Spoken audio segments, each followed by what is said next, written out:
O Senhor esteja convosco. Proclamação do Evangelho de Jesus Cristo segundo Lucas. Naquele tempo, Jesus dirigiu-se a uma cidade chamada Naim. Com ele iam seus discípulos e uma grande multidão. Quando chegou à porta da cidade, eis que levavam um defunto, filho único, e sua mãe era viúva. Grande multidão da cidade a acompanhava. Ao vê-la, o Senhor sentiu compaixão para com ela e lhe disse: não chores. Aproximou-se, tocou o caixão e os que o carregavam pararam. Então Jesus disse: jovem, eu te ordeno, levanta-te. O que estava morto levantou-se e começou a falar. E Jesus o entregou à sua mãe e todos ficaram com muito medo e glorificavam a Deus, dizendo: um grande profeta apareceu entre nós e Deus veio visitar o seu povo. E a notícia do fato espalhou-se pela Judeia inteira e por toda a redondeza. Palavra da salvação.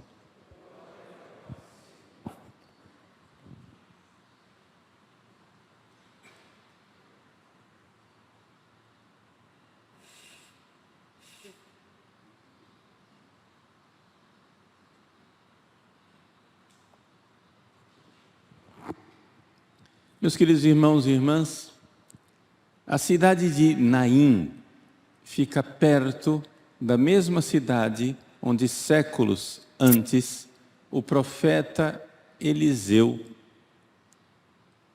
ressuscitou um jovem.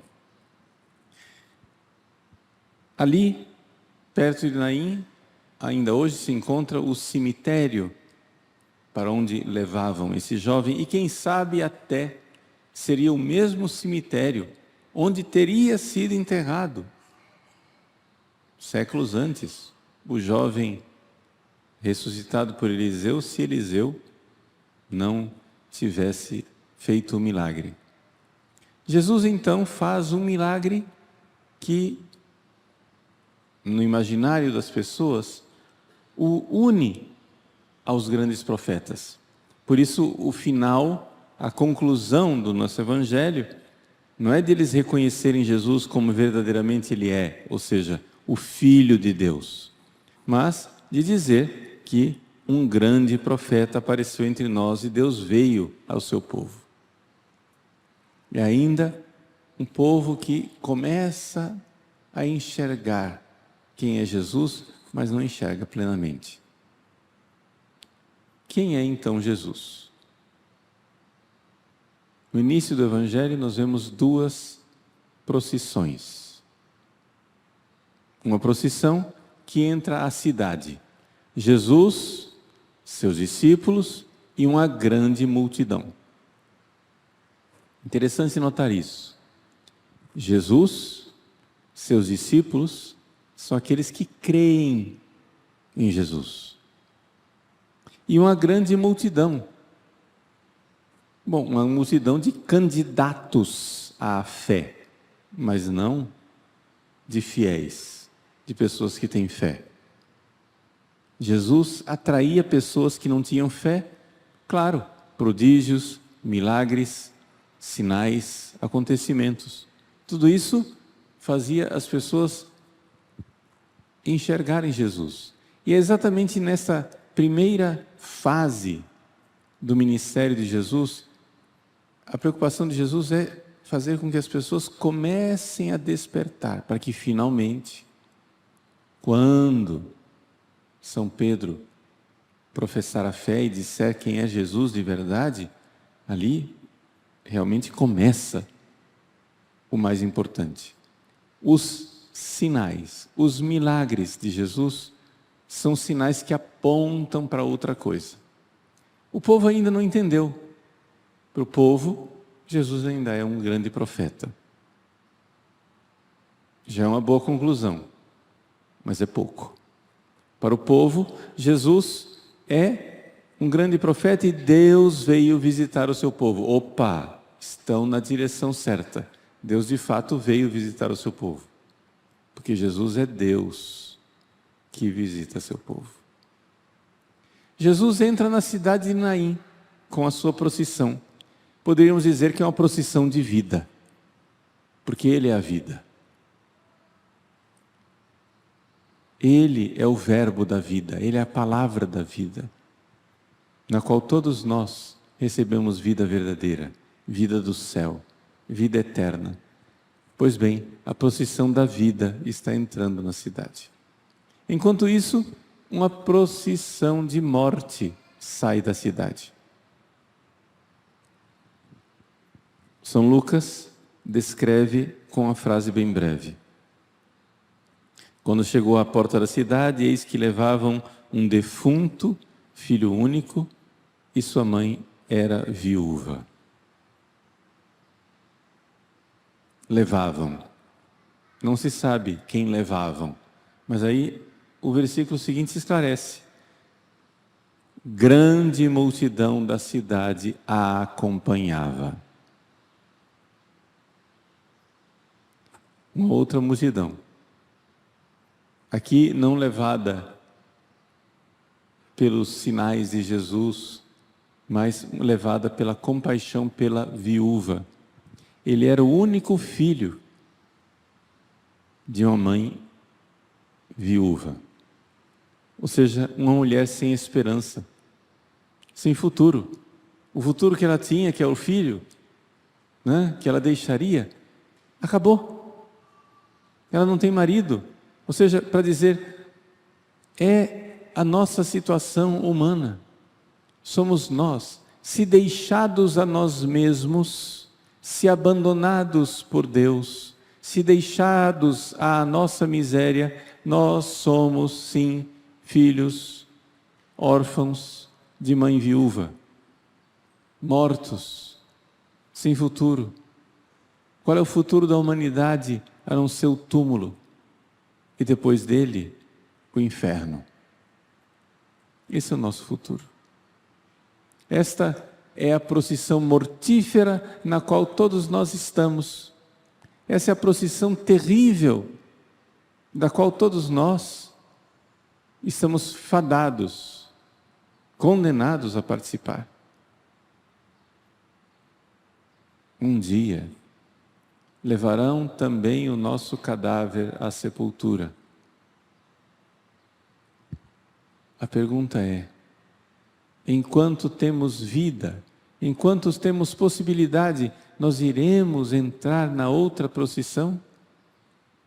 Naquela procissão de quem segue Jesus? De quem se volta para Ele? Jesus então olha para nós. E aqui que vem o ponto capital, mais importante. O ponto que é a razão de ser de todo esse evangelho. Jesus, ao vê-la, o Senhor sentiu compaixão para com ela. É interessante notar que Jesus sente compaixão da mãe. Claro que sente compaixão do jovem morto, mas vejam, é que uma grande multidão da cidade a acompanhava, quer dizer, estavam todos compadecidos de sua situação lastimável. Aquela pobre mulher, não somente marcada pelo luto da viuvez, agora marcada por esta coisa mais antinatural, que uma mãe enterre o próprio filho. Seria normal que os filhos enterrassem a mãe. Doloroso, terrível, trágico que um filho enterre a mãe. Mas ainda assim é aquilo que se espera. Se espera que os filhos sobrevivam à mãe. Mas não. Aqui, a dor lancinante de uma mãe que enterra o filho.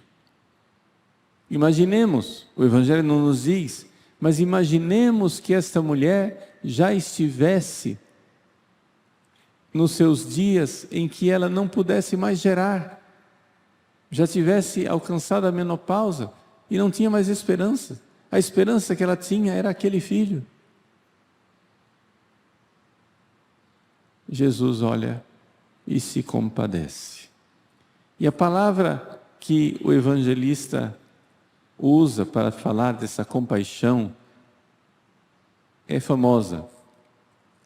É uma palavra usada pelos evangelistas sinóticos, não é? Em que se mostra um movimento, não é? Interno, visceral, não é? Splanchna são as vísceras internas, as vísceras nobres, ou seja, o coração, o pulmão, o fígado, o baço, não as vísceras inferiores, né, que são enterar, o intestino, né, as vísceras entéricas, são as vísceras onde está o nosso sentimento. A palavra que é usada aqui é uma palavra forte para dizer Jesus se comoveu. Não é simplesmente a virtude da compaixão. É a virtude da compaixão, mas a virtude marcada por grandes sentimentos. E aqui nós vemos a característica maravilhosa que a nossa fé nos faz ver em Deus. Qualquer filósofo que for examinar Deus, pensar Deus, vai chegar à seguinte conclusão: Deus não tem sentimentos. Claro, Deus é impassível. Impassível em português, em grego, apatia, patos, é o sofrimento, é a paixão. Deus é apático.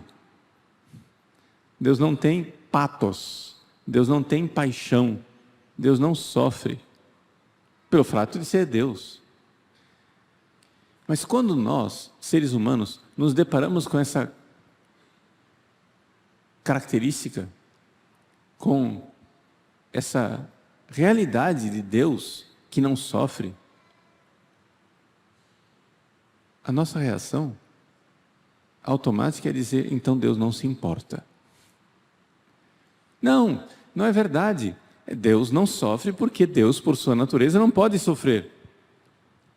Mas nós ficamos transtornados com isso. Porque quando eu sofro e o outro que me ama não sofre, isso é terrível. Para nós, seres humanos, psicologicamente, para nós, nos fere essa verdade. Deus, então, querendo nos curar, para mostrar o seu verdadeiro e grande amor por nós, Deus desce dos céus, se faz homem, recebe um coração humano. Um coração como o nosso, capaz de sofrer. Para se mover de compaixão. Compaixão. Compaixão. Em grego, se traduzíssemos ao pé da letra, compaixão seria simpatia. Não é? Simpatia. Eu sofro o patos. O sofrimento que eu tenho é com o outro. Deus sofre conosco. Ele quer mostrar isso. Ontem nós celebrávamos Nossa Senhora das Dores. O que é Nossa Senhora das Dores? É o grande mistério e a grande virtude da compaixão. A paixão de Jesus crucificado exige de quem o ama compaixão. Sofrer junto. Se aquele que eu amo sofre, eu sofro junto. Seria um sinal de absoluta falta de amor se Nossa Senhora, aos pés da cruz, não padecesse junto com seu filho.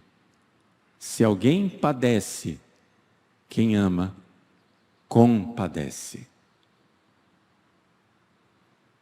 Jesus, então, aqui mostra,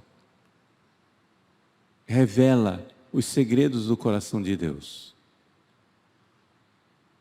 Deus se importa.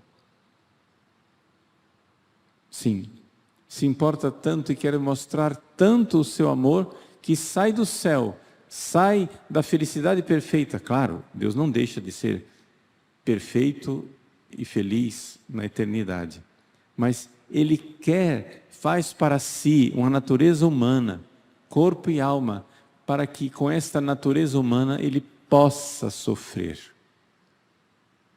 Ele possa compadecer, padecer conosco. Por isso, você que está no desespero, sim, a palavra é dura, mas é essa. Porque a mulher, a viúva de Naim, era uma mulher sem esperança, sem futuro. Ela estava sepultando o que lhe restava de futuro e de esperança. Jesus se compadece de sua falta de esperança.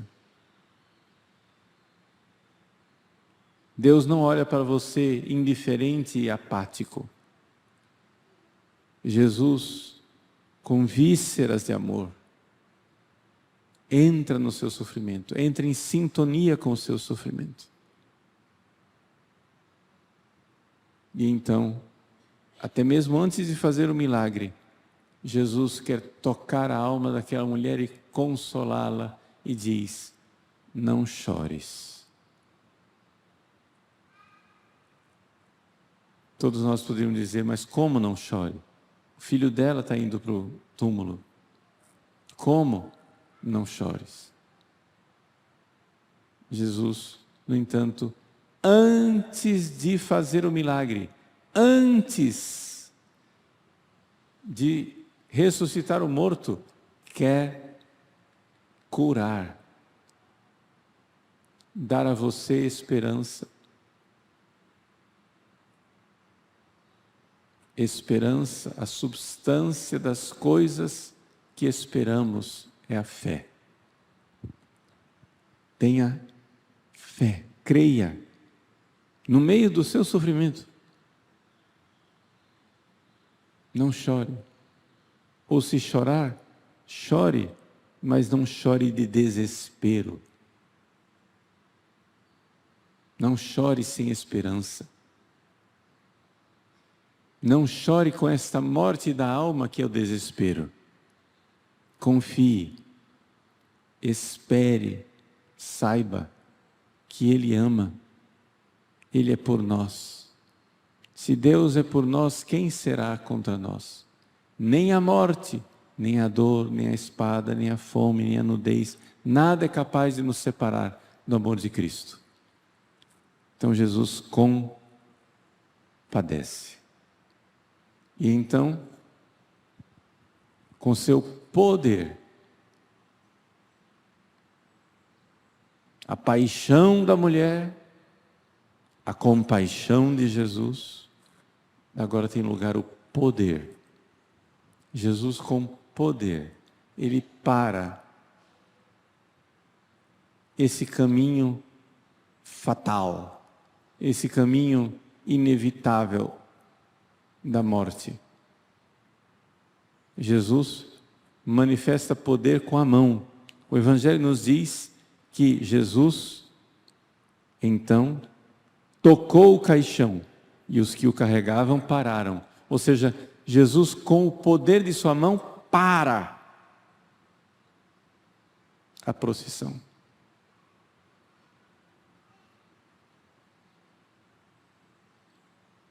Jesus quer nos dar uma esperança eterna. Mas aí vem a pergunta: onde está a sua esperança? Onde está a sua esperança? Está nesse mundo? Está em você, nesse mundo, receber bens, felicidades, alegrias, recompensas aqui? Ou sua esperança está nessa procissão que vai para o céu, com Jesus? Vamos nos unir à procissão correta. Jesus, então, quer que nós reajamos com fé. Fé que Ele nos ama, que Ele se importa, que Ele chora conosco, que Ele se compadece. Fé no seu amor. É a fé no amor de Jesus que verdadeiramente nos coloca no caminho correto, na procissão correta. Fé no amor de Jesus. Como discípulos, como quem tem fé, como quem sabe.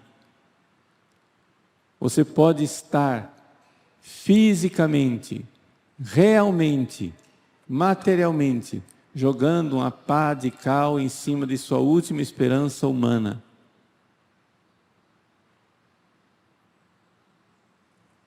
Credes em Deus, crede também em mim, diz Jesus. Vamos lá, com fé nele, esperança nele. Se estamos com ele, estamos bem. Estamos indo para o lugar correto. Escolhamos a procissão da morte ou a procissão da vida. Com Jesus, mesmo que tenhamos que ir com Ele para a cruz, estamos numa procissão de vida, porque Ele nos dá a vida eterna.